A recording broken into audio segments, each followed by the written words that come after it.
Assalamualaikum warahmatullahi wabarakatuh. Selamat siang.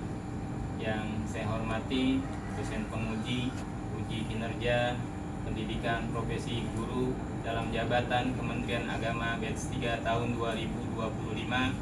Perkenalkan, nama saya Agus Susanto SPDI, guru pendidikan agama Islam dan budi pekerti di SMK Insan Mulia Informatika. Saat ini terdaftar sebagai mahasiswa PPG dalam jabatan Kementerian Agama gelombang 3 tahun 2025 di LPTK UIN Syarif Hidayatullah Jakarta dengan NIM 42500100607. Saya akan mengikuti uji kompetensi mahasiswa pendidikan profesi guru, dan pada hari ini tanggal 8 Oktober 2025 saya akan melaksanakan praktik mengajar di kelas 10 dengan materi hadis sebagai sumber hukum Islam dengan memakai metode PBL. Saya berharap dapat menunjukkan kemampuan sebagai calon guru yang profesional dan kompeten. Saya siap untuk menghadapi ujian ini dengan percaya diri dan bersungguh-sungguh. Terima kasih. Wassalamualaikum warahmatullahi wabarakatuh. Assalamualaikum warahmatullahi wabarakatuh. Waalaikumsalam warahmatullahi wabarakatuh. Selamat pagi anak-anakku sekalian. Pagi, Pak. Oke, baik. Hari ini kita akan mempelajari tentang materi sumber hukum Islam. Tapi sebelum masuk ke materi, saya ingin kalian itu untuk memperhatikan ya. Yang pertama itu nanti setelah materi yang sudah saya jelaskan nanti ya, supaya bisa dipahami. Paham ya? Oke, silakan. Sebelum mulai, tolong ketua kelas untuk berdoa dulu.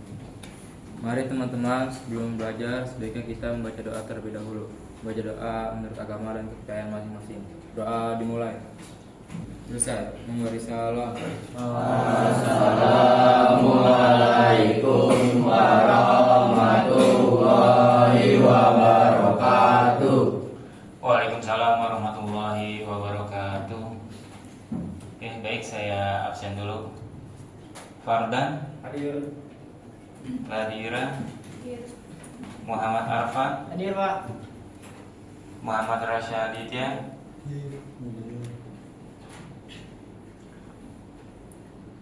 Muhammad Arif Hidayat, Hadir, Pak. Rasyad Dwi Fabian, Hadir, Pak. Rayes, Hadir, Pak. Revan, Hadir, Pak. Risnanda, Hadir, Pak. Risnandi, Hadir, Pak. Rizky Febrian, Hadir, Pak. Salka, Siap, hadir, Pak. Stefano, Hadir, Pak. Vino, Hadir, Pak. Denis, Vino Denis, Saya hadir. Zalfa. Oke. Yang tidak hadir 2. Benar. Iya, Pak. Oke, baik, kita tadarus dulu, buka Al-Quran. A'udzubillahi minasyaitonirrajim. Bismillahirrahmanirrahim. Al-Qariyah, Mal-Qariyah, wa ma adraka mal-Qariyah. Yauma yakunun nasu kal farasil mabsus, wa takunul jibalu kal innil manfus. Fa'amma man saqulas mawazinu wa huwa fi 'ishatir radiyah, wa amma man khaffat mawazinu wa ummuhu hawiyah, wa ma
baca pada hari ini bisa memberikan keberkahan bagi kita semua, wabil khusus di dunia dan di akhirat.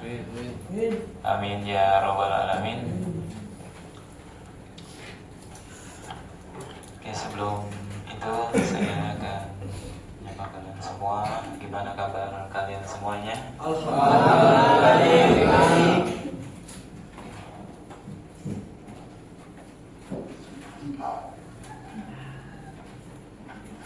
Dirnias, gimana Dirnias kemarin?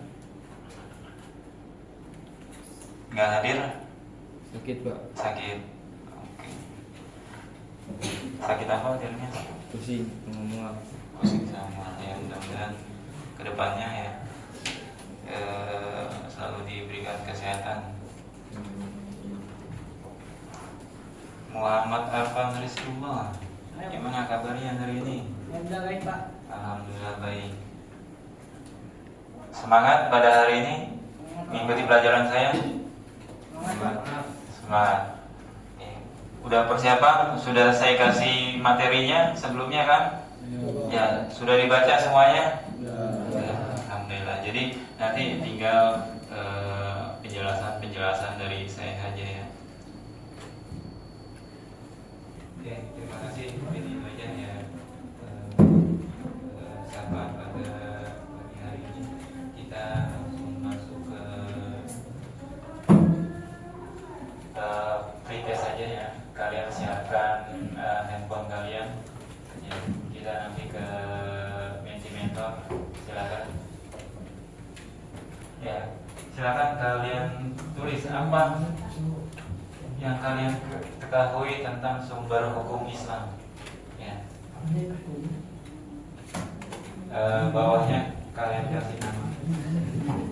Apa yang kalian ketahui tentang sumber hukum Islam? Ya. Islam sebagai pedoman, sah, asal atau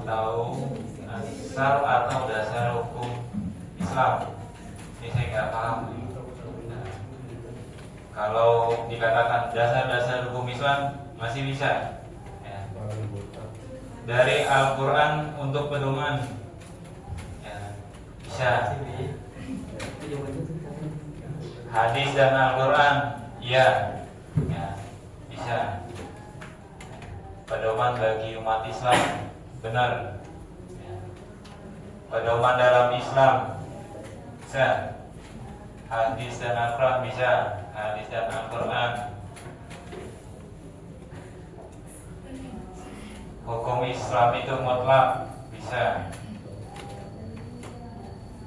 Aturan hadis dan Al-Quran, bisa. Aturan pemeluk agama Islam, bisa.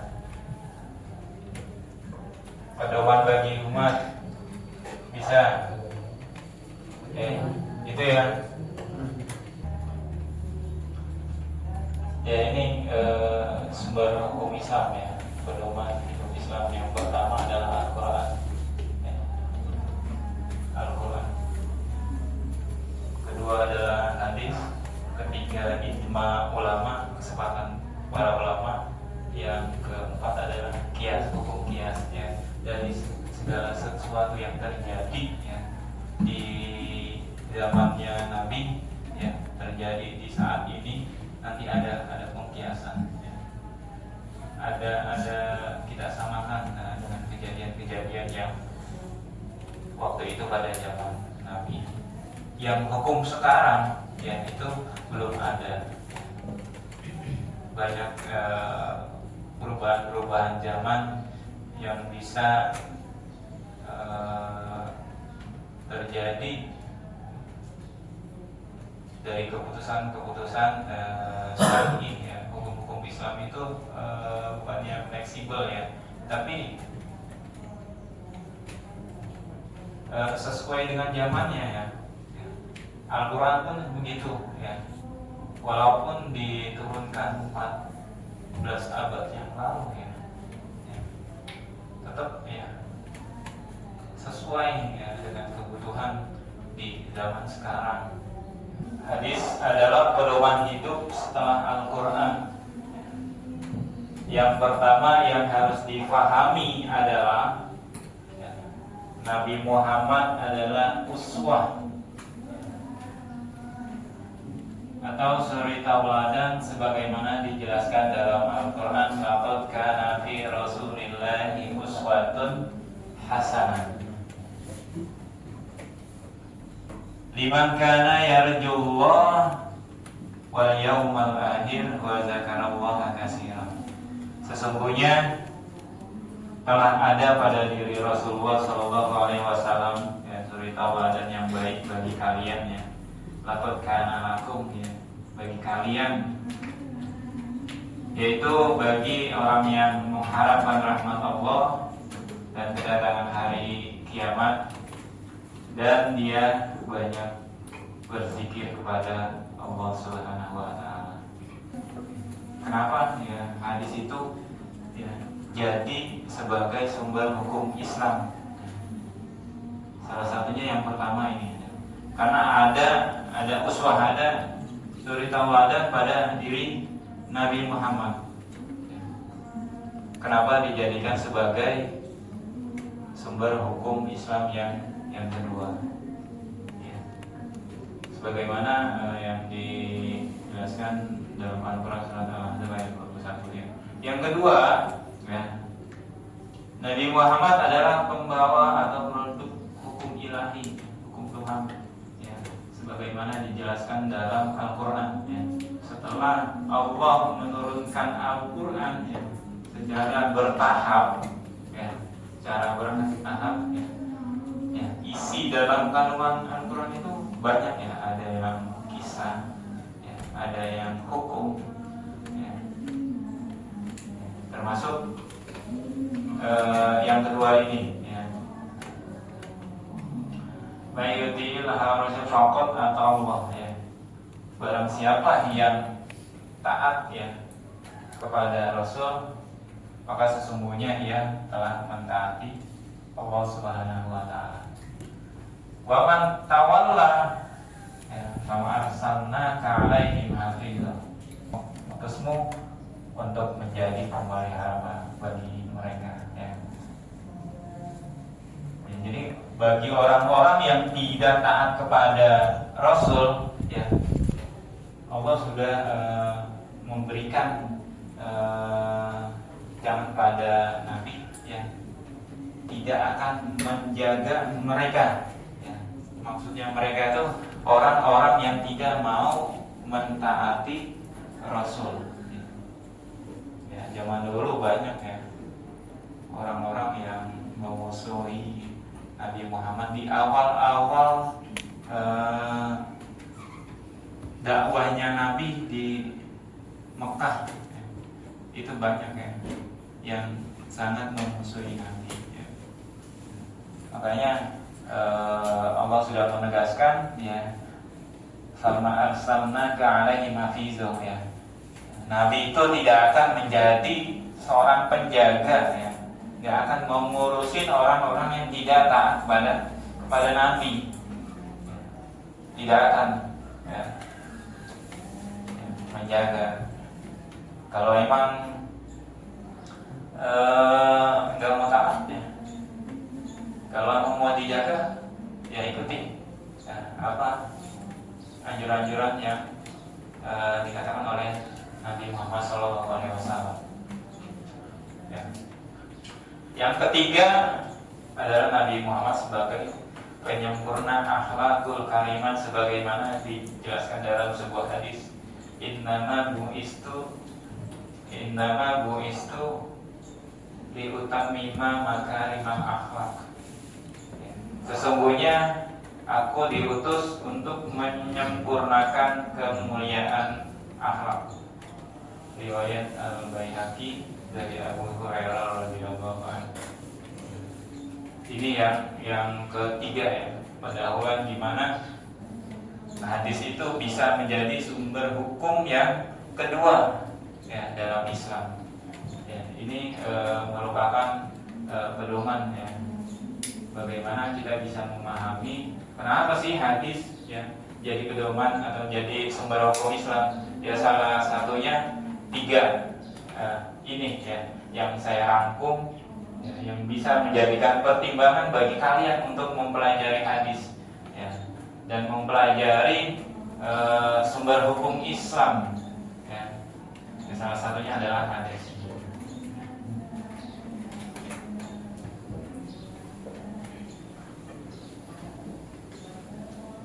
Ada yang mau ditanyakan? Ya. Baru pendahuluan. Ya.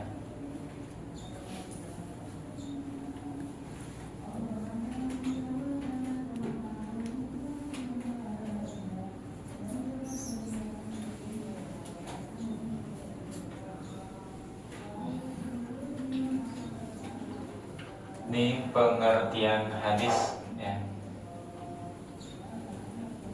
Ada yang bisa baca? Fatir? Bisa? Zalfa? Yang dari MTS siapa? Zalfa? Sasa? Dari mana Sasa? Dari MTS? Bisa dari MTS? Mana dari MTS? Stefano dari MTS bisa baca? Nggak ada yang Ada Ya, nggak ada harokatnya ya? Iya Pak. Ya, nggak ada tanda bacanya. Nggak ada bacanya. Ya, emang seperti itu. Ya. Ini pengertian hadis. Ya. Saya mengambil dari sebuah sebuah literasi ya. Ta'riful hadis fil lughah ya. Pengertian hadis ya, secara bahasa ya. Ta'riful hadis fil lughah ya. Huwa al-kalamu an-najid ya. Di bawah ada tuh ya. Adalah tutur kata yang dihasilkan ya. Apa? Kata-kata yang keluar dari lisannya Nabi Muhammad ya. Huwa al-kalamu an-najid ya. Tutur kata yang dihasilkan. Was-sadar anil fardi ya, yang dikeluarkan oleh seseorang ya, individu ya, satu orang ya. Wa ala linsanihi bistihdami kalimatin au majmu'atin minal kalimat ya. Dan di lidahnya menggunakan sebuah kata atau sekelompok kata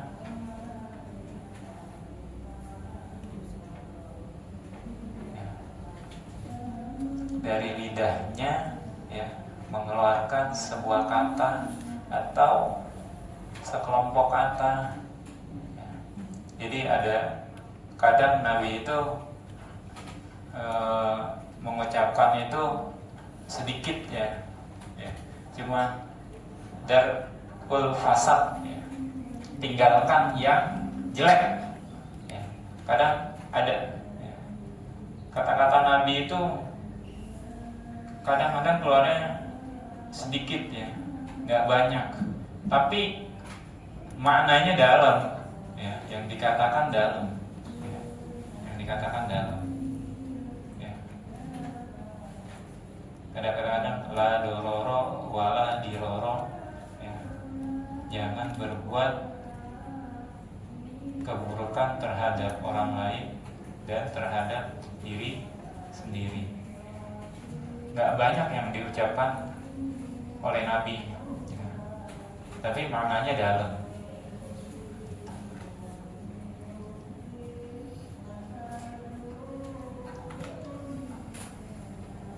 Wal mufradatu zatat dilalat ya. Dan kosakata yang berkonotasi ya. wal ma'ani muta'arifi 'alaiha, dan memiliki kesamaan makna. Dominil bayyiati, di lingkungan, wal mujtami muhiti, dan masyarakat sekitar, auladil mujma, ya, atau dengan masyarakat atau kelompok di dunia, ma au jamaatin ma fi hadzal alam. Amal makna istilahi wad dini li makna kalimah.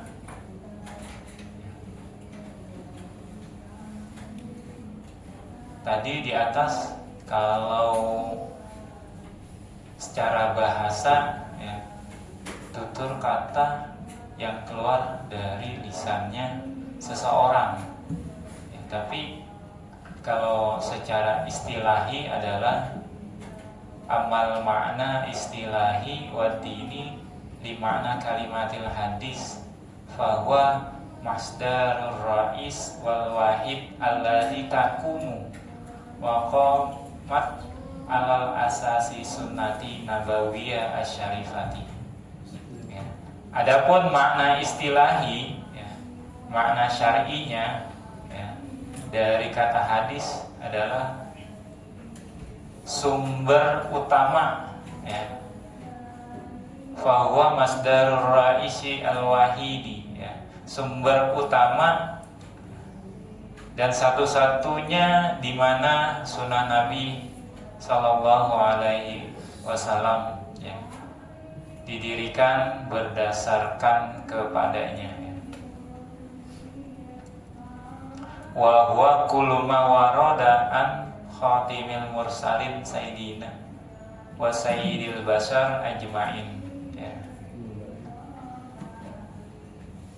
Dan itu semua disebutkan ya, berasal dari penutup para nabi, sayyidina, gustinya kita, sayyidil mursalin ajma'in ya, sayyidil bashar ajma'in ya, gustinya seluruh umat manusia, Muhammad an-Nabi al-Ummi al-Karim ya. Nabi Muhammad seorang nabi yang ummi, yang tidak bisa baca dan menulis. Min qaulin au fi'lin au takririn ya. Dari perkataan, dari perbuatan, atau dari ketetapan. Termasuk diamnya Nabi itu bisa menjadikan sebagai sumber hukum Islam ya.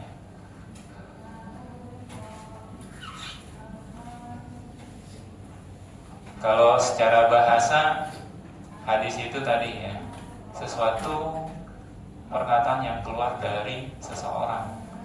Tapi kalau dalam istilahinya ya, mawarodaan Nabi Sallallahu Alaihi Wasallam ya, min kaulin au fi'lin au takririn ya, segala sesuatu yang keluar dari Nabi ya, baik itu ucapan ya, perbuatan dan ketetapan ya, yang ada dalam diri Nabi itu ya, merupakan sumber hukum Islam yang kedua. Apa saja ya, perkataan apa saja itu bisa ya, masuk dikatakan hadis ya. Perbuatan apa saja yang dilakukan oleh Nabi ya, itu bisa dikatakan sebuah hadis ya. Ketetapan apa saja ya, sampai diamnya Nabi, tidak berkomentarnya Nabi terhadap apa yang terjadi di dalam kehidupan pada waktu itu ya, itu bisa dikatakan sebagai sebuah hadis ya. Jadi hadis itu adalah mawaroda anin Nabi Sallallahu Alaihi Wasallam min kaulin au fi'lin au takririn ya. Ya, segala sesuatu yang keluar dari Nabi ya, baik ucapan, perbuatan dan ketetapan ya. Kalau dalam bahasa Arabnya enaknya ya, mawaroda anin Nabi sallallahu alaihi wasallam min kaulin au fi'lin au takririn, cukup 3 itu ya. Itu dikatakan hadis secara istilahi ya, yang dipakai ya sebagai pedoman literasi keilmuan. Kalau definisi secara bahasa itu jarang dijadikan sebagai pedoman ya, sebagai literasi dalam keilmuan Islam, itu jarang sekali. Jadi hanya sebagai gambaran globalnya saja ya. Kalau hadis secara bahasa ya, hanya kalam yang keluar ya dari lisannya seseorang, hanya itu ya, maknanya lebih global ya, maknanya lebih global, tapi tidak ya secara istilahi ya, hanya mawarodanin Nabi sallallahu alaihi wasallam min kaulin au fi'lin au takririn, cukup 3 itu aja. Ini juga ada yang menarifi lagi, sama seperti yang tadi saya katakan ya, hanya menambahkan sifat ya, khulqiyah ya, khulqiyah etika ya, khalqah dan khulqiyah ya. Ya. Etika Nabi itu, sifatnya Nabi itu seperti apa, misalnya orangnya tuh ramah, itu dijadikan ya sebagai sebuah hadis ya. Bisa termasuk sebagai sebuah hadis ya. Nabi itu orangnya ramah, tamah ya. Orangnya sifatnya itu penolong ya. Royal misalkan, seperti itu ya. Terus gampang bergaul ya. Sifat-sifat yang seperti itu ya, yang keluar dari Nabi itu bisa ya dikatakan sebagai hadis ya. Pokoknya segala sesuatu yang keluar dari Nabi ya, itu bisa dikatakan sebuah hadis, termasuk sifat ya, etika pergaulan ya Nabi selama beliau hidup ya di waktu itu ya, itu dikatakan sebuah hadis. Nabi orangnya ramah ya, cara bicaranya lemah lembut ya, gampang bergaul ya, terus suka menolong orang yang kesusahan ya, itu dijadikan sebagai sebuah hadis ya, melengkapi dari yang tadi sudah saya katakan ya, min qaulin au fi'lin au takririn ya, ditambah lagi ya sifat khulqiyah dan khalqah ya. Itu. Ini tadi ya hadis, pembagian hadis ya. Ada hadis qauliyah, ada hadis fi'liyah dan takririyah. Yang pertama ya, wal hadisu yang qasimu ila iddatil aqsam ya. Hadis ya itu terbagi dengan beberapa bagian ya. Awalan yang pertama adalah al-qauli ya, yang sebangsa perkataan ya. Tadi sudah ada dalam definisi ya, min qaulin, fi'lin, takririyah. Yang pertama adalah qauli ya, sebangsa ucapan ya. Wa huwa al-kalmu allazi jara ala lisani Rasulillah ya, yang keluar ya, perkataan, ucapan yang keluar dari lisannya Nabi Muhammad SAW ya. Semua yang keluar dari lisannya Nabi itu dikatakan hadis yang sebangsa kaulia, ya, yang sebangsa ucapan, yang sebangsa perkataan. Ini ya, yang pertama ya awalan kauli, ya. Terus yang kedua nih sanian, ya, hadisul fi'li, ya. Wa huwa ayam kilu nakil fi'lan aw amalan, ya, aw tasrifan faqad qoma bihi an-nabiyyu amama fi mauqifi ma aw jalasati ma, ya.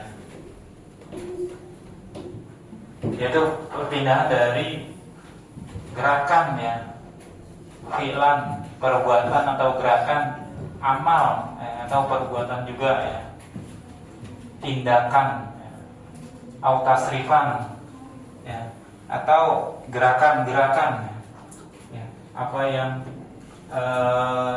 Nabi lakukan, ya, dari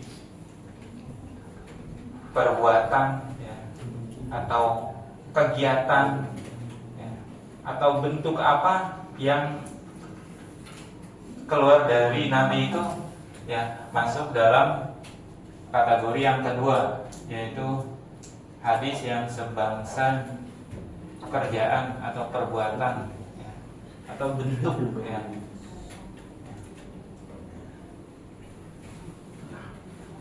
Terus yang ketiga adalah, ya, hadisan al-hadisut takriri, ya. Wa huwa yaqumu an-nakil yang kilu bidata fi'li Rasulillah sallallahu alaihi wasallam takiban alal kalam au tasri fi au amalin fardin au majmuatin ma'amama bisumtu, ya, al-ijabi waladhi yukimu minhu mawaqifatu Rasulillah sallallahu alaihi wasallam ala hadzal kalam au tasrifi au amal, yaitu segala sesuatu yang ada dalam diri Nabi, ya, pekerjaan Nabi, ya, apa yang keluar dari kalamnya, ya, gerakan, perbuatan, baik itu secara pribadi atau bersama-sama, ya. Salah satu contohnya adalah diamnya Nabi, ya, diamnya Nabi terhadap segala sesuatu yang terjadi pada waktu itu bisa dikatakan sebagai takriri, ya, hadis yang sebangsa takriri. Coba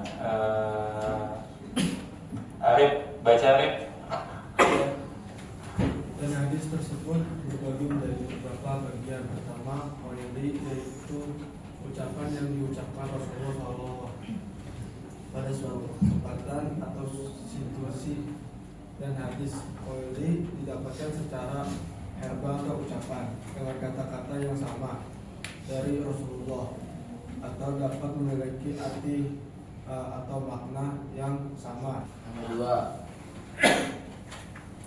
perbuatan yang dilakukan yang sebenarnya, bahwa membawa menyampaikan suatu perbuatan, kegiatan atau tingkah laku yang Nabi lakukan di hadapannya dalam suatu situasi atau kondisi tertentu. Ketiga, hadis deklaratif atau ketetapan, yaitu bagi menyampaikan tanggapan Rasulullah SAW sebagai tanggapan atas perkataan, tingkah laku atau perbuatan seseorang atau kelompok di hadapannya. Dengan keheningan yang positif, dari situlah dipahami persetujuan pesan atas ucapan, perilaku atau tindakan ini. Nah, ini bagian-bagian dari hadis. Yang pertama adalah sanad. Sanad adalah orang yang menyampaikan hadis dari Nabi Muhammad SAW. Biasanya itu, ya, biasanya para sahabat, ya, para sahabat yang menyampaikan apa yang dikeluarkan oleh Nabi, ya, baik itu ucapan, perbuatan, dan takririan Nabi, ya. Itu ada sanad. Nanti kalau saya contohkan nanti setelah ini. Yang kedua adalah matan, ya, materi hadis, ya, teksnya, ya. isi dari hadis itu, ya itu namanya matan. Yang ketiga dan sahih adalah orang yang meriwayatkan hadis. Ya biasanya ulama ya. Biasanya kita kalau di bawah hadis itu ada riwayat Bukhari, Muslim, ya Abu Daud, ya itu yang dikatakan rawi, ya, rawi. Ya. Ini fungsi hadis, ya sebagai yang pertama adalah sebagai penjelas dari Al-Quran yang umum, contohnya ayat-ayat sholat, ya, baik dalam tata caranya maupun jumlah bilangannya di Al-Quran itu kan tidak secara terperinci dijelaskan, tapi dengan hadis ini ya dijelaskan secara terperinci. Yang kedua adalah untuk memperkuat pernyataan yang ada dalam Al-Quran, seperti pernyataan Al-Quran, barang siapa yang diantara kalian melihat bulan, ya, maka berpuasalah. Ya. Yang ketiga adalah menerangkan maksud tujuan ayat yang ada dalam Al-Quran. Ya, ayat-ayat Al-Quran yang biasanya masih global, masih umum, ya, tapi lebih dijelaskan lagi secara spesifik lagi. Itu fungsi dari hadis yang ketiga. Ya. Yang keempat adalah menetapkan hukum baru, ya, dalam kehidupan kita. Ya. Hukum-hukum baru yang tidak ada di dalam Al-Quran, nanti ada rentetannya dijelaskan lagi di hadis. Ya, mungkin di Al-Quran tidak ada, ya. Nanti hadis sebagai sumber hukum Islam yang kedua nanti akan menjelaskan. Ini yang terakhir, macam-macam hadis. Ya, ada hadis sahih, ada hadis hasan, ada hadis dhaif, ada hadis maudhu. Ya. Ini yang biasa dipakai adalah hadis sahih dan hasan. Kalau hadis-hadis dhaif biasanya dipakai itu sebagai apa namanya ya, sebagai sebuah pentauqitan, ya, ada penguatnya untuk ibadah, ya. Biasanya seperti itu. Ya, mungkin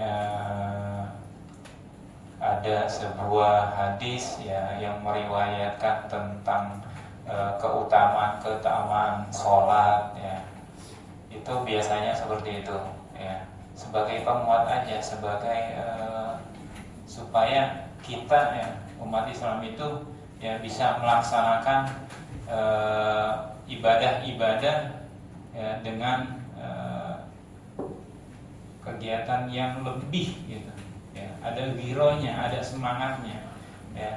Misalkan ada sebuah hadis yang menerangkan tentang sholat duha, ya, yang bisa menghasilkan atau menambahkan rizki, ya, walaupun hadisnya hadis dhaif, ya biasanya para ulama itu tetap memakainya, ya. Tapi untuk menambah kesemangatan kita umat Islam itu untuk beribadah, ya. Itu ya hadis sahih, ya, hadis mutawatir adalah hadis yang diriwayatkan oleh banyak perawinya, ya, sanadnya banyak, ya, perawinya banyak, ya. Imam Bukhari, Imam Muslim, Abu Daud, ya, meriwayatkan satu hadis yang sama, ya. Itu namanya hadis mutawatir. Hadis masyhur sama juga diriwayatkan oleh banyak, ya, 2 orang atau lebih, ya. Terus hadis ahad hanya diriwayatkan oleh 1, ya, perawi saja. Ya, itu juga bisa, ya. Misalkan, ya, satu hadis A, ya, diriwayatkan cuma 1, ya, terus sanadnya pun cuma 1, ya, bisa. Selanjutnya saya minta kalian browsing di HP kalian, ya, untuk mencari sebuah hadis tentang jual beli, ya, tolong ditulis, terus ditulis juga isi kandungannya apa, ya, hadis tersebut kandungan isi hadis tersebut menceritakan tentang apa? Ya. Silakan nanti di buku ditulis hadisnya siapa, perawinya siapa, ya. Silakan kalian browsing. Kemudian bisa dikumpulkan di depan.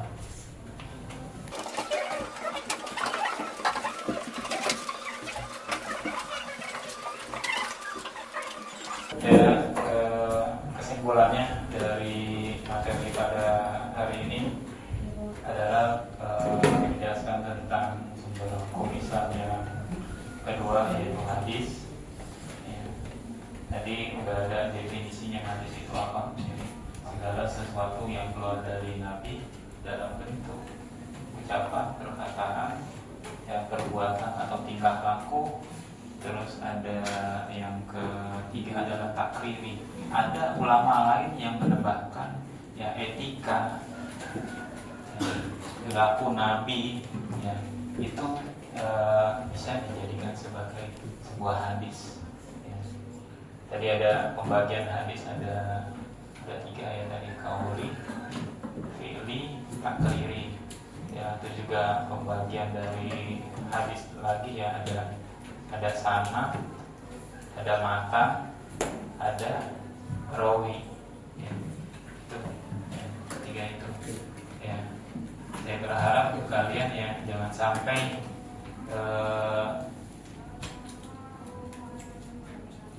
tidak memahami ya tentang literasi sumber hukum Islam ini, ya, terutama hadis, karena banyak yang memberikan komentar ya, orang-orang pintar bahwasannya hadis itu ya sudah tidak relevan lagi ya sebagai sumber hukum Islam itu pada saat ini.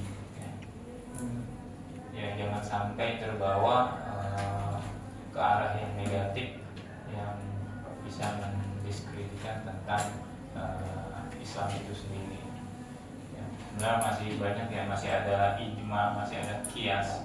Ya, ini pada hari ini cuma bicara tentang hadis. Mungkin ada pertanyaan?